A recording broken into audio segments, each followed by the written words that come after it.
Benvenuti tifosi del Napoli. Mettete mi piace al video e iscrivetevi al canale. Forza Napoli sempre. Il giornalista Umberto Chiariello ha parlato nel suo consueto punto chiaro su Radio CRC. Devo essere sincero, non avendo gradito l'arrivo di Allegri come allenatore del Napoli, mi sono trovato a un bivio, continuare a criticarlo o cambiare posizione, anche se può sembrare incoerente o opportunistico. Il rischio della prima posizione è quello di essere visto come prevenuto, come uno che ha dei pregiudizi, che non è intellettualmente onesto e che parla per antipatia, pregiudizio, ideologia, perché la mia è stata una battaglia ideologica contro Allegri e il suo modo di giocare a calcio, che per me è uno stile tradizionalista, lo dico chiaramente. Se devo scegliere un tipo di calcio, mi identifico fortemente con i concetti che Luciano Spalletti ha espresso in diverse conferenze stampa a Napoli. L'uomo, i concetti di calcio, difendere con pressing, difendere andando avanti, linee corte e compatto, giocare in avanti, recuperare palla nel minor tempo possibile nell'ultimo terzo di campo.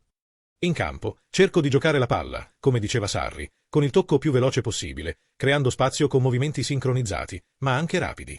Insomma, mi piace il calcio organizzato, ma a ritmo sostenuto e, soprattutto, basato sull'aggressività e non sull'attesa. Questi sono i miei concetti calcistici. Gli schemi variano a seconda dei giocatori che ho a disposizione. Se ho un trequartista, non posso pretendere un 4-2-3, se ho ali forti, un 4-2-3 funziona bene. Insomma, tutto dipende dalla situazione. Continuo a ripetere che Allegri è l'uomo sbagliato al posto sbagliato, ma poi mi ritrovo in un eterno conflitto interiore, perché non sopporto di tifare contro il Napoli.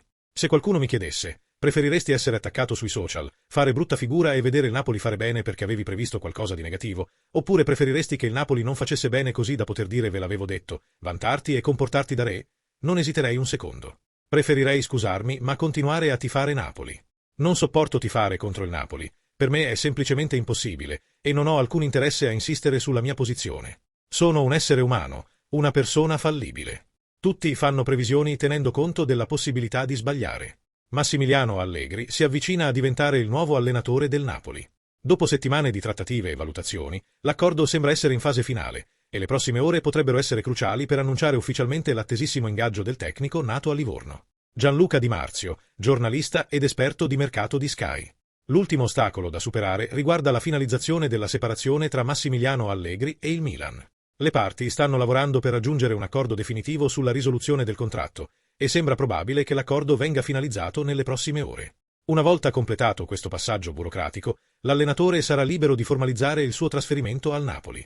È già stato raggiunto un accordo per un contratto biennale, con il forte sostegno di Aurelio De Laurentiis, che ritiene Allegri il candidato ideale per proseguire la crescita del club.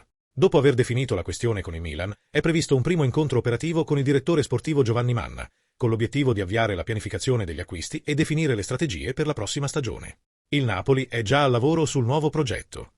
L'incontro tra Allegri e Manna servirà a esaminare le principali questioni in sospeso, dai rinforzi richiesti dall'allenatore alla valutazione dei giocatori rientrati dai prestiti. Il Napoli vuole agire rapidamente per fornire al nuovo tecnico una rosa competitiva sia per il campionato spagnolo che per la Champions League, avviando così il nuovo ciclo di lavoro senza perdere tempo. Qual è la tua opinione, tifoso del Napoli?